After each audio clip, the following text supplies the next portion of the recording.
तो फिल्म की शुरुआत होती है और हम जोनाथन नाम के एक आदमी को देखते हैं जो एक स्टोर में काम किया करता था। उसके पास एक आदमी आता है जो उसे बहुत ही गौर से घूर रहा था, मगर खैर जोनाथन उस पर ज्यादा तवज्जो नहीं देता। अगर जोनाथन के बारे में कहा जाए तो वो एक शर्मीला लड़का था जो अपने पेरेंट्स माँ बाप से दूर अलग घर में रहा करता था। वो किसी से ज्यादा बात भी नहीं करता, उसके ज्यादा दोस्त भी नहीं थे, उसे अकेले रहना ज्यादा पसंद था। जिसके बाद वो स्टोर को साफ करता है, तभी वही अजीब आदमी जो पहले उसे घूर रहा था वो उसके पास आकर स्टोर का शीशा खटखटाता है और फिर वहाँ से चला गया था। जोनाथन को ये देखकर कुछ समझ नहीं आता। खैर वो अपने घर वापस आ गया था, तभी वो टीवी पर एक कमर्शियल को देखता है जिसमें बताया जा रहा था कि आप एक रात के लिए लड़की को बुलाकर उसके साथ दोस्ती और बहुत सी बातें उसके साथ वक्त गुजार सकते हैं। तभी स्क्रीन पर लड़की का नंबर भी दिया जाता है। वो उस लड़की का नंबर नोट कर लेता है। काफी खुश भी था, उसे ऐसा लग रहा था कि कमर्शियल उसके जैसे लोगों के लिए बनाई गई है। अब वो जल्दी से स्क्रीन पर दिए गए नंबर पर कॉल करने लगता है, जहाँ पर दूसरी तरफ से एक लड़की बोलती है जो अपना नाम डीना बताती है और उसे अगली रात मिलने का बोलती है। जोनाथन जब अगले दिन अपने काम पर जाता है तो वो काफी खुश नजर आ रहा था। जिसके बाद जोनाथन डीना से मिलने के लिए निकल गया था। वो डीना को उसके बताए हुए पते पर से अपने साथ ले लेता है, जहाँ पर वो एक घर के बाहर खड़ी थी। ये दोनों एक होटल में खाना खाने जाते हैं। डीना के सामने जोनाथन को काफी शर्म आ रही थी। जोनाथन उसे अपने घर ले आया था, जहाँ पर लाकर वो पहले डीना का स्केच बनाता है। तभी डीना उसका ध्यान अपनी तरफ करने लगती है। डीना इतनी खूबसूरत थी कि जोनाथन भी अपने आप को रोक नहीं पाया था। जब सुबह होती है तो जोनाथन अपने बेड पर अकेला था। डीना वहाँ से गायब थी। ये बात जोनाथन को काफी अजीब लगती है। वो जल्दी से अपने स्टोर पर जाता है और सारी बात अपने ऑनर मालिक को बताता है, जो उसका अच्छा दोस्त भी था। वो ये सब बातें सुनकर हंसने लगता है।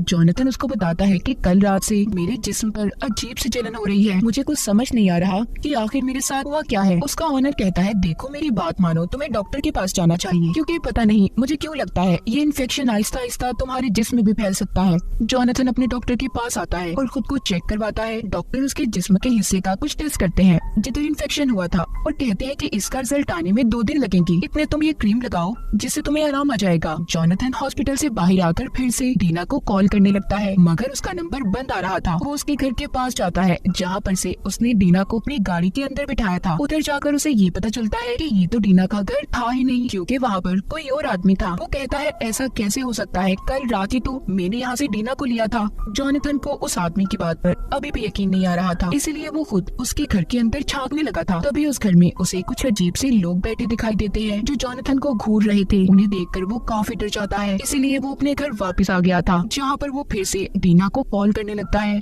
इस बार डीना का नंबर एक आदमी ने उठाया था और कहता है कि किसी डीना का नंबर नहीं है और आइंदा यहाँ पर कॉल मत करना। इसके बाद जोनाथन ये फैसला करता है कि अब वो डीना को उसी होटल में ढूंढेगा जहाँ पर इन्होंने पिछली रात खाना खाया था। तभी जोनाथन ये नोटिस करता है कि वहाँ पर होटल में एक लड़की बैठी है जो काफी देर से उसे घूर रही है। कुछ देर के बाद जोनाथन को उसके ऑनर की कॉल आती है, जो कहता है कि तुम मुसीबत में फंसने वाले हो, इसीलिए जल्दी से मेरे पास आ जाओ। जोनाथन बिना कुछ सोचे समझे उसके घर चला गया था, लेकिन उस ऑनर के घर में काफी सुनसानियत और हर तरफ अंधेरा होता है। जोनाथन उधर पहुंचकर घर में अपने ऑनर को आवाजें लगाने लगा था। तभी उसे एक कमरे से आवाज आती है जो उसके ऑनर की थी। वो कहता है, जोनाथन अंदर आ जाओ। जब वो अंदर जाता है तो एकदम से किसी ने उस पर हमला कर दिया था। जोनाथन भी बदले में उस पर हमला करता है और तभी उधर पुलिस भी आ गई थी, जो जोनाथन को पकड़कर अपने साथ ले जाती है इस जुर्म में कि उसने अपने ऑनर के घर में घुसकर उसे मारने की कोशिश की थी। उधर पुलिस स्टेशन में अब डॉक्टर भी आता है जिसने जोनाथन का टेस्ट किया था। वो बताती है कि तुम्हारे टेस्ट से हमें कुछ भी पता नहीं चला, और साथ ही उसे जख्मी घायल उसकी ऑनर की तस्वीर भी दिखाई जाती है, जिसे देखकर जोनाथन कहता है कि ये सब मैंने नहीं किया।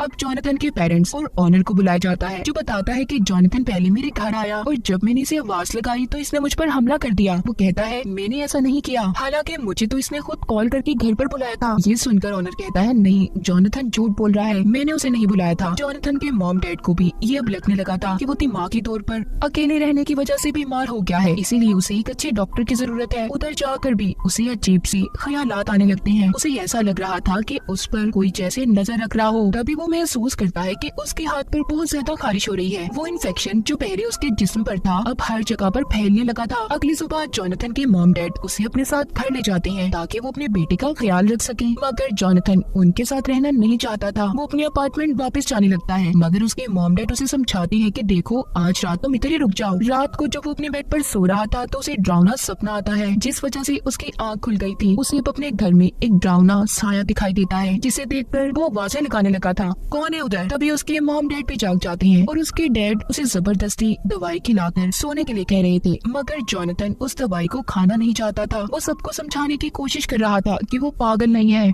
लेकिन तभी वो अपने डैड को एक मुक्का मारकर खिड़की के रास्ते से बाहर निकल गया था और भागकर जाने लगता है। मगर थोड़ी दूर जाने के बाद रास्ते में वो बेहोश हो गया था। वो एक साइकिल को चुराकर गैस स्टेशन पर पहुंच गया था, जहाँ पर वो एक लगे पोस्टर को देखता है जिसमें उसी लड़के की तस्वीर थी जो उसे होटल में बैठकर घूर रही थी। उस पोस्टर पर लिखा था, वो आत्माओं भूत प्रेत के बारे में जानती है। इसीलिए जोनाथन उस लगे पोस्टर को उतार लेता है और उस पर लिखे एड्रेस पर पहुंच गया था, जो एक होटल होता है। उधर रिसेप्शनिस्ट लेडी बैठी थी। जोनाथन उसे पोस्टर दिखाकर उस लड़की के बारे में पूछता है और सब कुछ अपने बारे में बताता है। ये सुनकर वो उसे रिचुअल जादू की कुछ चीजें देती है और उसे उस लड़की का पता बताकर कहती है, जो कुछ भी तुम्हारे साथ हो रहा है वो ही बता सकती है, तुम्हें उस लड़की से मिलना होगा। जोनाथन भी जल्दी से उस पते पर पहुंच गया था, जहाँ पर बैठकर जब वो एक किताब को पढ़ता है जो उन्हीं चीजों में थी जो रिसेप्शनिस्ट लेडी ने इसे दी थी। तो उसे और हमें यहाँ पर पता चलता है कि जोनाथन के ऊपर विचेस चुड़ैलों का साया है। तभी वो होटल वाली लड़की भी वहाँ पर आ गई थी, जो जोनाथन को देखकर बताती है कि तुम्हें एक लड़की ने पोजेस्ड अपने कंट्रोल में कर लिया है, तुम्हारे ऊपर काला जादू किया गया है। ये कुछ कल्ट के लोग हैं जो शैतान का साथ दे रहे हैं। वो किसी ऐसे इंसान को अपना शिकार बनाते हैं जो अकेला रहना पसंद करता है, और तुम्हारे साथ भी ऐसा ही हुआ है। दीना नाम की लड़की ने तुम पर जादू किया है, जिससे अब तुम्हारे जिस्म में एक ब्लैक स्ट्रिंग काला धागा बनने लगेगा, और अगर तुमने उसे अपने जिस्म से खुद ना निकाला तो वो धागा खुद शैतान आकर निकालेगा और तुम्हें मार देगा। जोनाथन को भी उसकी बातों पर यकीन आ जाता है, क्योंकि वो जो बता रही थी जोनाथन के साथ सब कुछ हो चुका था। इसीलिए वो उसे एक चाकू देती है। जोनाथन उस चाकू को अपने बाजू पर मारता है और उस काले धागे को जब खींचकर निकाल रहा था, जिससे उसे काफी दर्द होता है,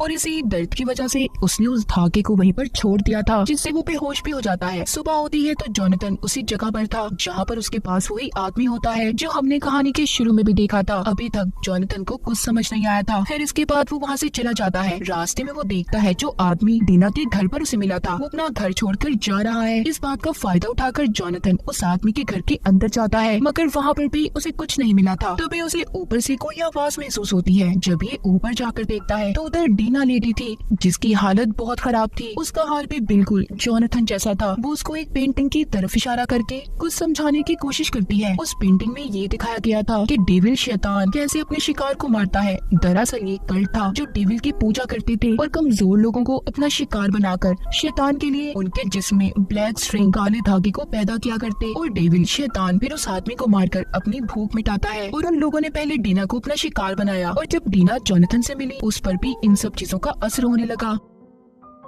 उस कल्ट के लोग घर में वापस आ गए हैं, इसीलिए वो अपने साथ एक चाकू लेकर वहाँ से भागने लगता है। वो लोग उसके सामने आ गए थे और उसे पकड़ने की कोशिश करते हैं, मगर जोनाथन उनको चाकू दिखाकर अपनी साइकिल लेकर भाग जाता है। अब वो अपने ओनर के पास आ गया था और आकर उसे सारी सच्चाई बताता है, जो सुनकर कहता है, मुझे नहीं लगता जोनाथन तुम जो भी कह रहे हो सच है, तुम पागल हो गए हो। वो पुलिस को कॉल कर देता है। कुछ ही देर में पुलिस भी उसे पकड़ने आ गई थी। जोनाथन पुलिस वालों को भी पागलों की तरह सारी सच्चाई बताता है, मगर कोई भी उसका यकीन करने को तैयार नहीं था। वो उसे अपने साथ ले गए थे। कुछ दिन के बाद जोनाथन को मेंटल असाइलम में शिफ्ट कर दिया जाता है, क्योंकि सबको ये लगता था कि उसकी दिमागी हालत बिगड़ चुकी है। दिन ब दिन जोनाथन की हालत अब बिगड़ने लगी थी, क्योंकि उसे अब पूरे हॉस्पिटल में ब्लैक स्ट्रिंग की एक चेन नजर आती थी। वो उसी को देखता हुआ एक कमरे में पहुंच जाता है, जहाँ पर उसे एक आदमी दिखाई देता है जिसने ब्लैक कलर का हैट पहना हुआ था, जो उसी कल्ट का मेंबर था, और जोनाथन से कहता है कि तुम जल्दी हमारे शैतान के पास जाने वाले हो। ये सुनकर जोनाथन जोर जोर से चिल्लाने लगता है। जब हॉस्पिटल का एक आदमी उसके पास आता है तो वो देखता है उधर कोई भी नहीं था, सिर्फ जोनाथन ही था जो अकेला चिल्ला रहा था। वो जोनाथन को अपने साथ लेकर आराम करने का कहता है। जब कुछ देर के बाद हॉस्पिटल के सभी लोग अपने कामों में मसरूफ हो जाते हैं तो जोनाथन हॉस्पिटल से भागने की कोशिश करता है, पर तभी हॉस्पिटल वालों ने उसे देख लिया था। वो उसे पकड़ लेते हैं और उसे एक इंजेक्शन लगाकर